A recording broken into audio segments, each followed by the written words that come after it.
I had come to the old construction site for the night shift.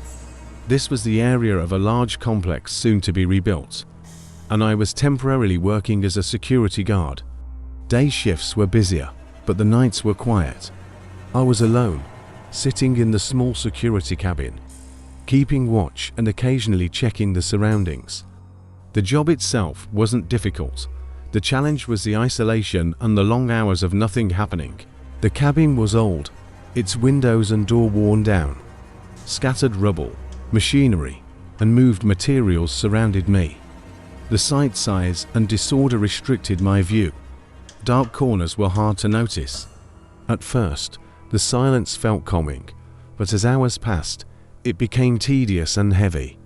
The quiet weighed down on me like a tangible presence. After a while, I heard a distant sound.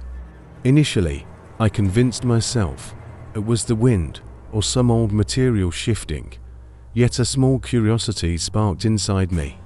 "You're safe. You don't need to check," I told myself, but my ears stayed alert, catching every irregular rhythm. The sounds repeated, clearer this time, with an unfamiliar tone. "Probably an animal or the wind," I muttered, though curiosity overpowered caution.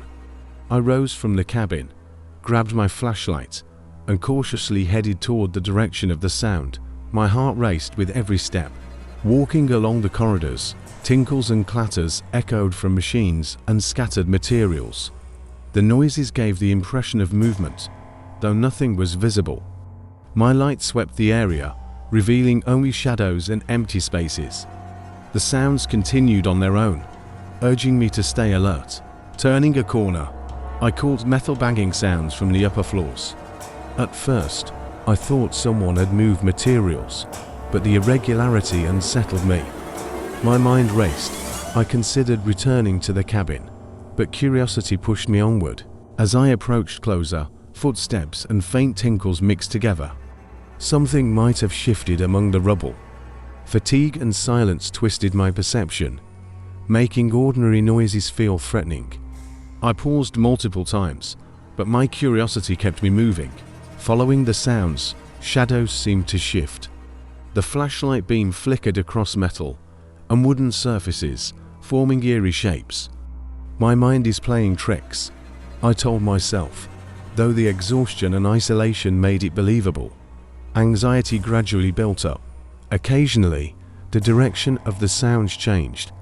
Footsteps and wind howls combined, and my brain interpreted them as presence. I moved further from the cabin, circling the site. Each corner and empty space seemed to whisper something. The source remained elusive. Suddenly, unexpected tinkles from behind made my heart jump. The impression of movement intensified, as if someone was playing hide and seek with me. But scanning with the flashlight revealed nothing. The tension lingered, teetering between silence and alarm.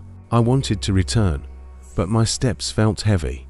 For a while, the sounds ceased, letting me regain some composure. Yet fatigue, solitude, and the expanse of the site pressed down, making it hard to stay calm. Curiosity once again forced me into action. I decided on a second round, this time carrying a small pistol authorized in case of intruders. The sounds piercing, the silence became louder and more erratic. The clattering of metal and the groans of old pipes intensified. True fear now replaced mere apprehension. The tinkles grew, as if something or someone was moving. Each corner emitted a different noise. Fatigue and tension made every sound seem more ominous. Despite scanning with the flashlight, I could not locate the source. I hesitated between returning and entering the cabin. Night deepened, and the silence magnified every sound.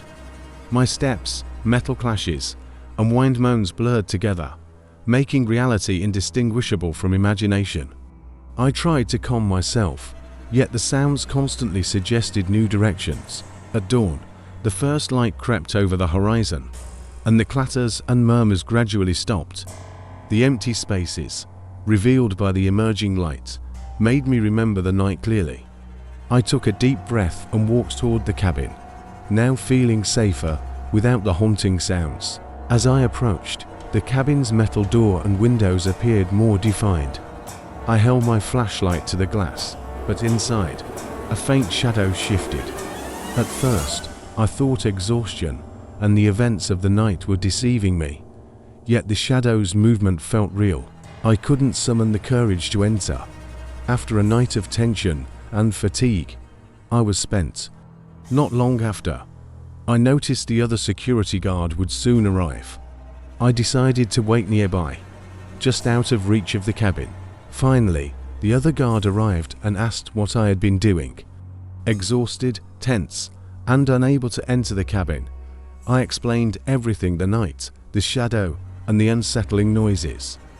He checked inside, but found no one. However, my mind remained haunted by what I had witnessed. Gathering my things, I left. The memory of the shadow inside the cabin lingered, sending a chill down my spine. After handing over the site to the next guard, I walked away, tired and unnerved. The sun was rising, but the night's events, shadows, and sounds remained vividly etched in my mind. On the way home, the fear and tension of the night didn't fade. I wasn't sure if I could ever return to the site alone at night.